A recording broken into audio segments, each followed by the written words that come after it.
Welcome to Heart Speak Podcast, episode 265, Halloween, What Lies Beneath. Well, hello there, wherever you're in the world. It's good to be back with you, and thank you for joining me. And thank you for your wonderful response to my last podcast on the dragon energy. And I thought we would just continue this, especially with Samhain on Halloween, following up on the 31st of October. And alongside this, we have a partial lunar eclipse on the 28th of October. So there's a lot about going deep, getting to know oneself within, but also exploring and exposing what is beneath. And this is because the full moon is in Taurus, which is about the land, nature, finances, the body. And the sun is presently in Scorpio. So Scorpio is about going deep into these areas. Feels that it ties in beautifully. And around the time of that lunar eclipse on the 28th, we're also going to see activities joining with that sun and moon in Mars, which is passion, and Jupiter, which is exaggeration, and Mercury, which is communication. So expect to see a lot of that happening around this time. And of course, we know that's what's happening around the world. And again, I send my love to all those who are going through very difficult times, wherever you are. And what's important is that, as I have mentioned, there is an axis, we would say, for the nodal axis of the moon. And this final axis in Taurus, Scorpio, is really coming to the close of maybe an 18-month period where, as I say, the axis has been between Taurus, land, possession, finance, Scorpio, going deep inside. And the next eclipses are going to go to the Aries Libra axis, which was associated with our recent solar eclipse. So I'm saying all of that because I think there's been a lot of stirring that's been happening, and I've talked about that with Pluto turning and Saturn still retrograde, and we're waiting for that to change on the 4th of November. So there's a lot of things that have come to the surface. And I think when that happens, and it's going to continue, we're being asked to, okay, it's come to the surface, now what? What are we going to do with this information? How are we going to work with it individually? How are we going to work with it in a community way? And I think that the idea of what possesses us, or what do we possess, is really a key to maybe this lunar eclipse, these next 2 weeks, maybe this last time that we have this access. So digging deep and saying, what am I holding on to? What do I identify through my stories, my events, my identities? And what do I need to release to be able to move on this next step of my journey? So it feels like an endings and some very exciting new beginnings. And as I say, we must not just say, okay, we're going to go back to where we were. Something big has to change if we're going to move forward and evolve as a species, because we can't just keep rehashing the old ways of doing things. And there's a lot that's going on at the moment, which reminds me of the Roman Empire and the collapse of the Roman Empire. And even further back into Egypt, etc., etc., it feels we're just repeating patterns. So let's look to doing something uniquely different, finding that unique self that says, I don't know why I'm doing this, but this is what I'm going to do. And with that, we come to what my subject is today, which is what lies beneath. And that is not only lying beneath our feet, but also what lies beneath me, what's inside me that's waiting to be birthed. And I think this is a great time. It's imagining what seeds were planted in our past that now are coming to fruition, or maybe we never watered them in the first place, but we were worried about them coming up. So what is wanting to be brought to the surface? What is wanting to find the light? And Samhain, or Halloween, is a very interesting time. We'll say it's October the 31st. And in the Celtic and the Gaelic calendar, it was seen as the end of the old year and the beginning of a new one. So where we might see this as, January the 1st or December 31st, in that calendar, it was that this was an end of a year. So many times it was celebrated as that. We're putting things on the bonfire that we're letting go of, and we're giving birth to something else. Another way of looking at Samhain was the fact that the 6 months from May the 1st until November the 1st are taken care of by the goddess or the god of light. And then the next 6 months are taken care of by the god or the goddess of the dark. And it was a balance point. But as Christianity and other systems came along, it was like, not sure if we want to give 6 months to the god of the dark or the goddess of the dark. So let's try and keep everybody positive and light and build bonfires so the light never goes out. But if you've had this experience in yourself, I could just tie it in with either you've had a dark night of the soul or just your breathing. We breathe in and we breathe out. And that's we could say 6 months in breath and a 6 months out breath. And of course, you're not going to take 6 months.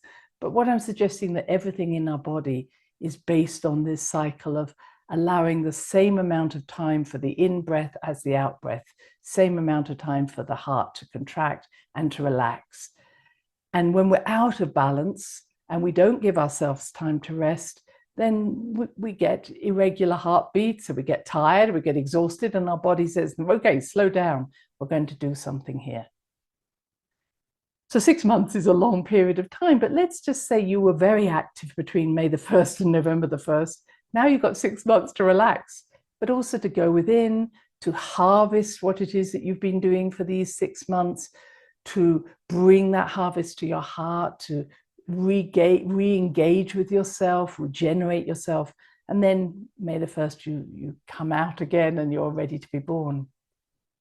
So what happens at this time, this October 31st? It is a time when the veil between the dimensions is extremely thin. And this is why the spirits are said to rise up from within the earth and want to share food with you if you leave food or you left little treats for them. This is where the trick and treat came from. And the idea was that you wanted to pacify them and say, please go back again. Do not stay on this surface, go home. And this was very true. I've seen this in many of the South American countries. Look at this as All Souls Day, as All Hallows Day, where you celebrate your relatives, but you're giving them the food they like. And then you're saying, now, please go back, or please go back to where you've come from. And I remember in Bolivia, when we were there, they would say, we'll do this for 3 years. We'll make the food you enjoy. But after 3 years, we're not doing it again, only because it's not the place you need to be. You need to have gone, go back to the spirit world.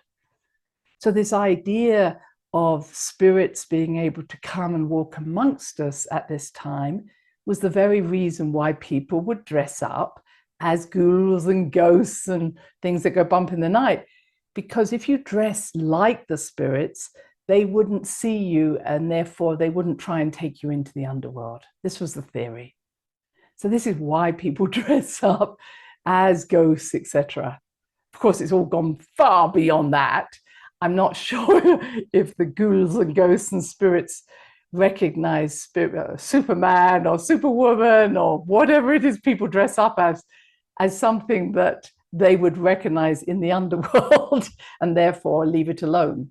I imagine that they might actually get very interested in seeing all these figures that wander around and say, oh, you can join me.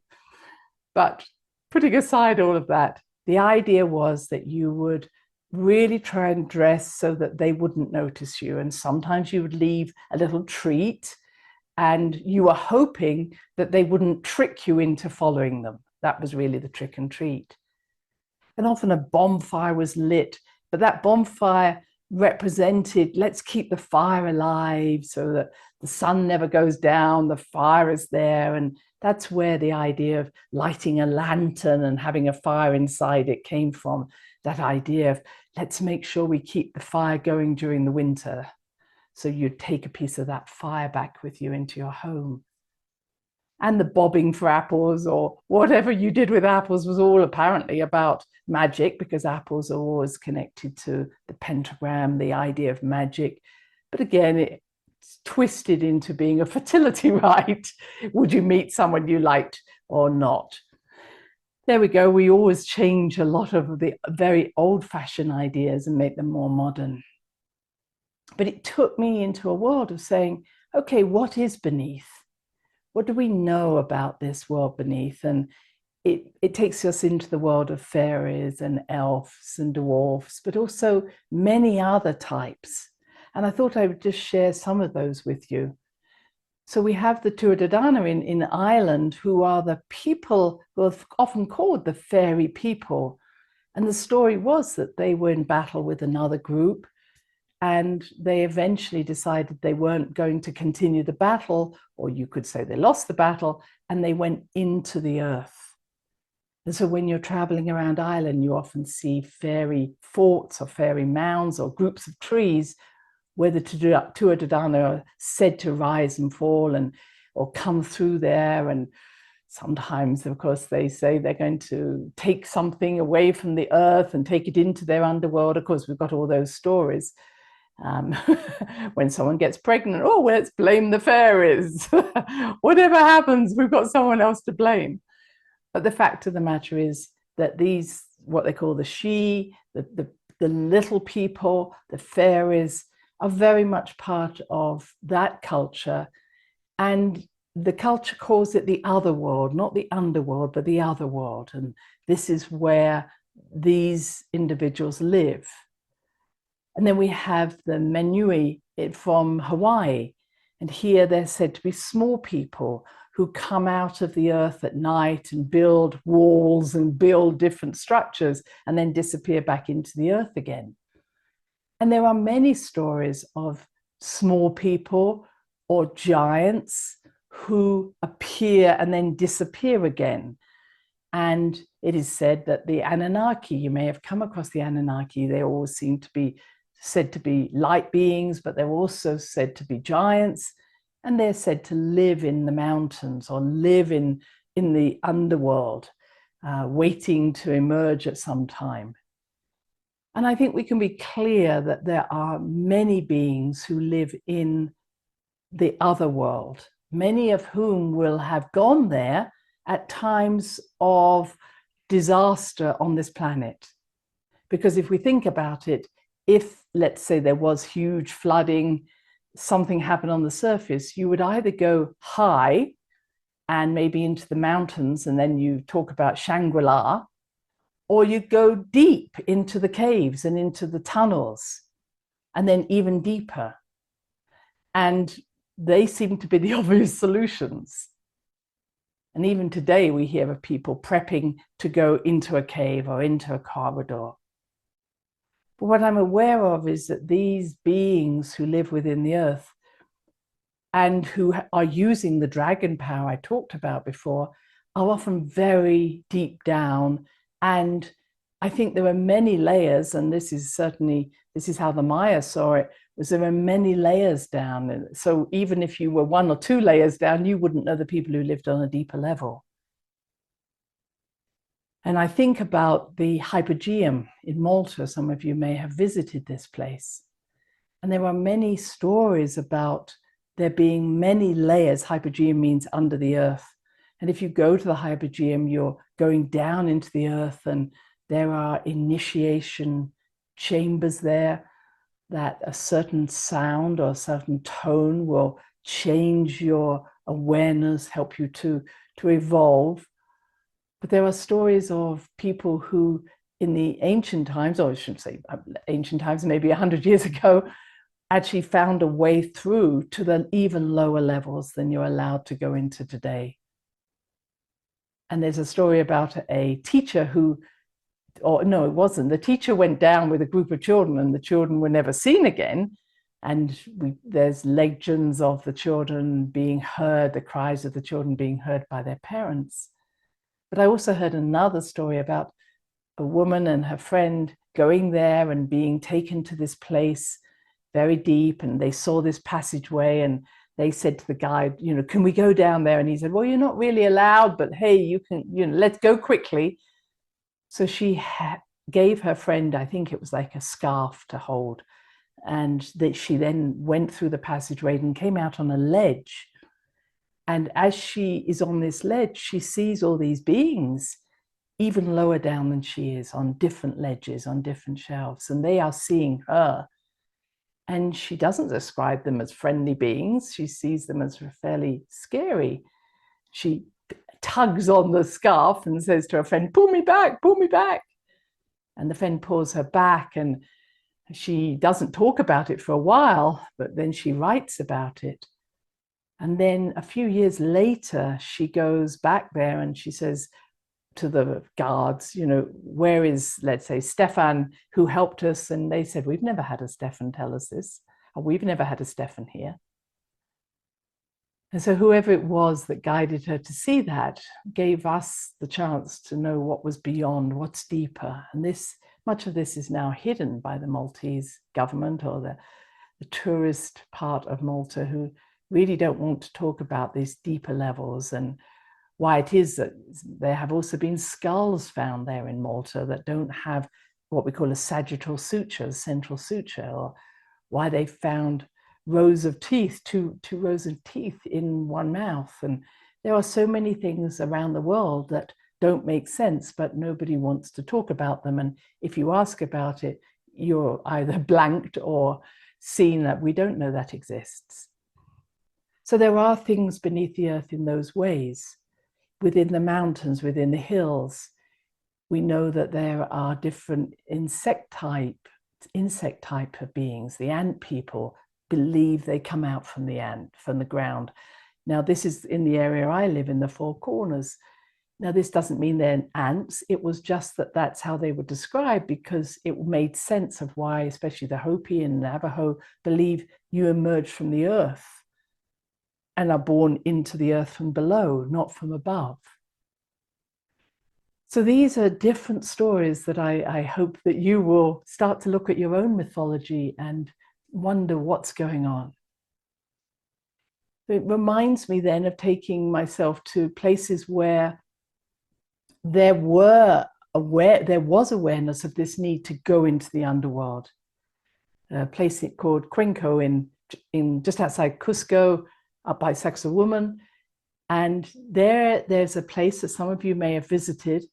And I went there many years ago. And what you do is it's a stone structure that is natural stone, but it's being carved. And you enter through a passageway, which is a bit like a serpentine passageway.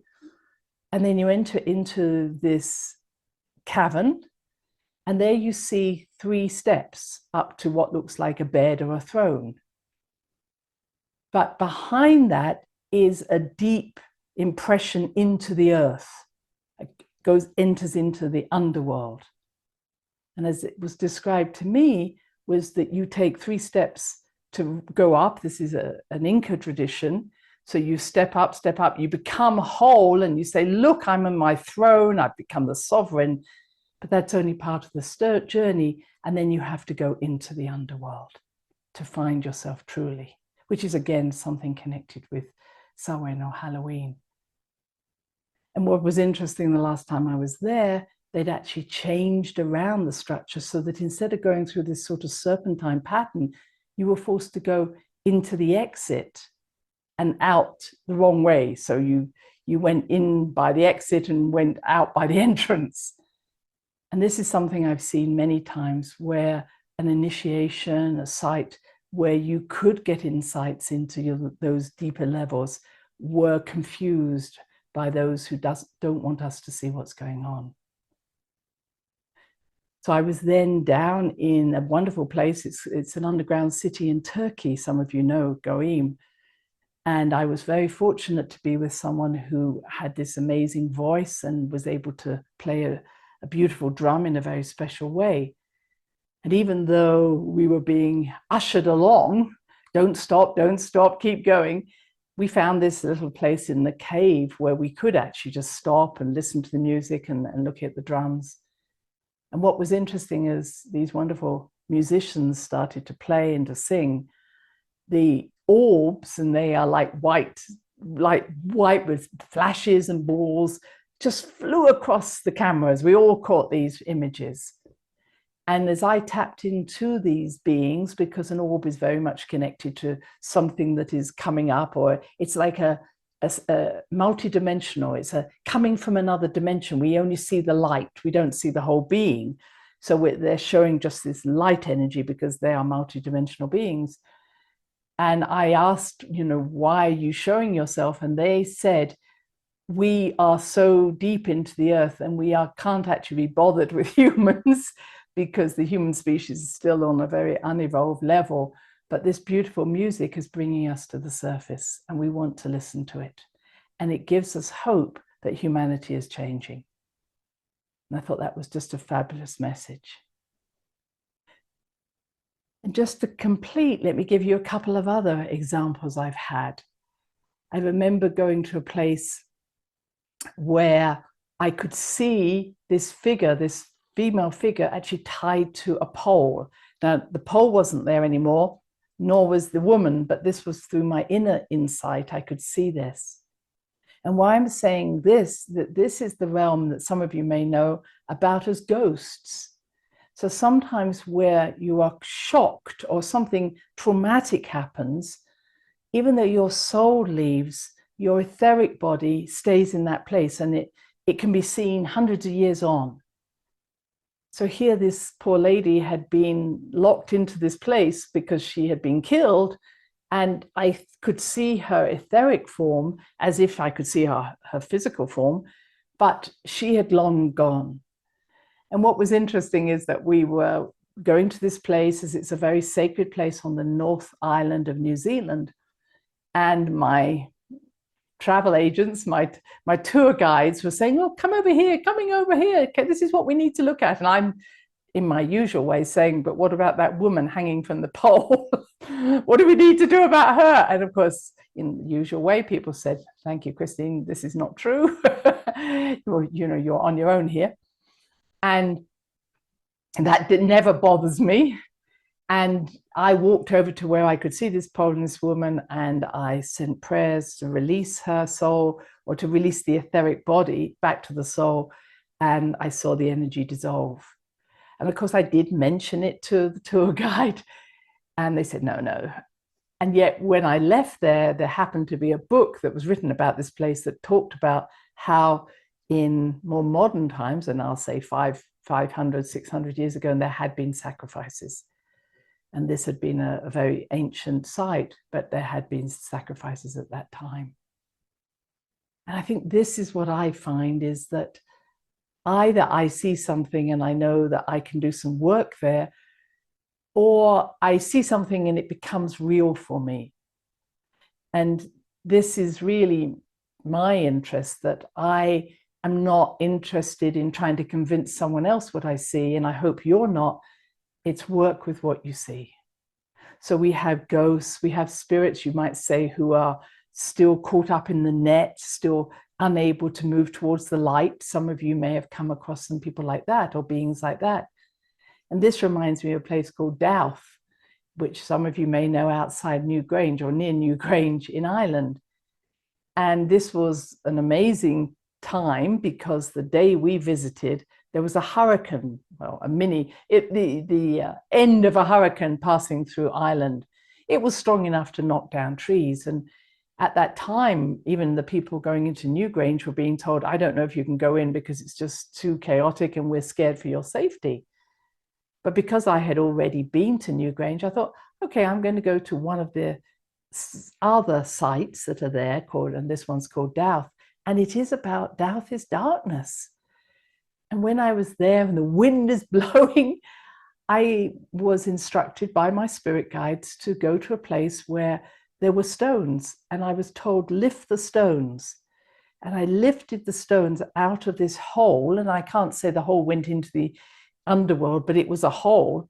And as I did, I saw all the spirits who had been in that underworld flowing out fast, really fast. And it was, I was being told it was because the wind was so high, these spirits could be taken very fast into the light. And it was just amazing to see. And I could see at that time, again, this is with my inner eyes, that it wasn't just in this place, or I shouldn't say the spirits were not just held in that place.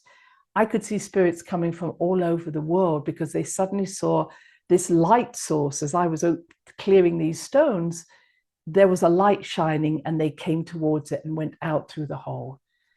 And some of you may have been there with me, and we cleared the hole together. Now, this took no more than 10 minutes, but it's one of those times where I've been privileged to be given the guidance to how I can help. And I think that's so important. So there's one other group I want to mention, and those are called cryptids. And cryptids are people or beings who are able to transform themselves from people into animals. And some of you may have read about these. Sometimes they're very scary, something like Skinwalker. These are often beings who have changed but can't change back. Like we often see the werewolf similar. And sometimes, unfortunately, there were groups who would actually create this in a sort of curse. I'm putting the curse of this being against you because we don't like you. And so you often see cryptids working in that way, although that isn't their main purpose. There are Sasquatches, mermaids, I could go down the line there, but I'm wanting you to know that there's more in heaven and earth, or we understand more about what's in the skies than we'll ever understand at this moment about what's in the earth, and especially the oceans. There's an awful lot that goes on there. So I hope I'm opening your eyes to what lies beneath, to recognize that we are not alone, nor are we only associated with those who have died and are going to rise up in Samhain or Halloween and trick and treat us. There are beings who live within our planet, deep within our planet, just as I met there in Gorim, in the underground city. And there are many beings who want to help us, and there are beings who perhaps aren't going to give us the best help. But what's important to understand is they're all part of Mother Earth's consciousness. And that this understanding of taking ourselves into the underworld doesn't have to be a physical one, but it can also be we have to meet ourselves in all the forms that live within the earth as well. And this is a really rich time to do that. So I hope you'll have a wonderful Samhain or Halloween. And if you wish to dress up, you may do, and light your lanterns. But recognize that it's actually a wonderful time for meeting your own inner spirits, your own guidance. And some of it is listening to the trees, listening to the stones, listening to the water. What is this trying to say to you? What is coming to you about your amazing, unique self that is awaiting to be born? Until next time, bye-bye. Thanks for listening to the HeartSpeak podcast with Dr. Christine Page. Please check out all HeartSpeak episodes in the podcast archive section on www.christinepage.com. HeartSpeak is also available on iTunes, Spotify, Google Podcasts, Tumblr, and now playing on Amazon Music and iHeart Radio. You can also watch the archive podcast on Christine's channel on YouTube and now on Rumble. Connect with Christine on Instagram, LinkedIn, and Facebook group, The Great Mother Calling. Do share with family, friends, colleagues. Join us next time for another edition of HeartSpeak.